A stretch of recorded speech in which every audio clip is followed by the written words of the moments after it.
তো সেই viral ice cream natural food দিয়ে তৈরি, বিভিন্ন রকমের ফল দিয়ে তারপর কিন্তু সেই ন্যাচারাল যে আইসক্রিম তৈরি করা হয় এখানে। তো আমরা রয়েছি কক্সবাজারে, সেখানে এসে নদীর পাড়ে দেখলাম যেভাবেই কিন্তু ন্যাচারালভাবে তৈরি করা হয়।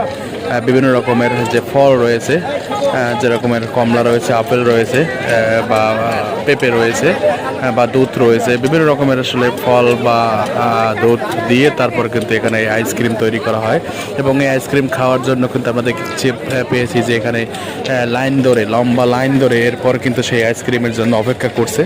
এবং সেই আইসক্রিম হওয়া মাত্রই কিন্তু সকলে চলে এসেছে এখানে। তো দেখতে পাচ্ছেন এই যে ফল দেখতে পাচ্ছেন, এই ফল দিয়েই কিন্তু এখানে সেই আইসক্রিম তৈরি করা হয়।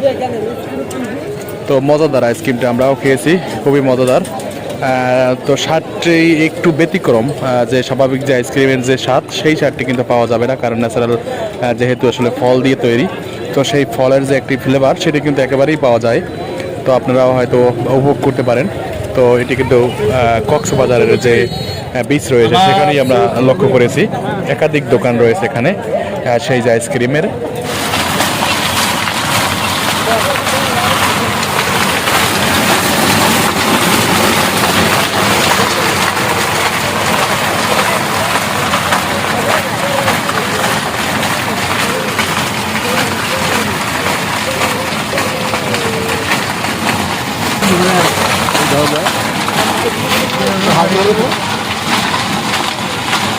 হাতে ওঠে ভিডিও করছি, তো হাতে তুলবে, হাতে ভাই হাতে তুলবে।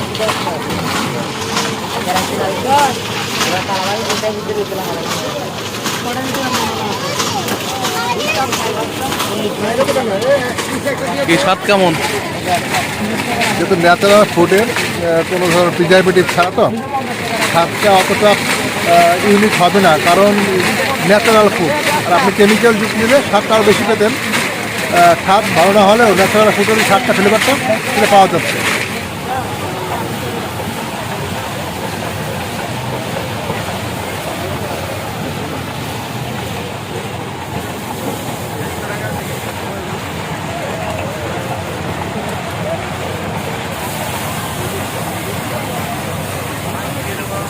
কলা, বেদানা।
Yo শুক্রবারে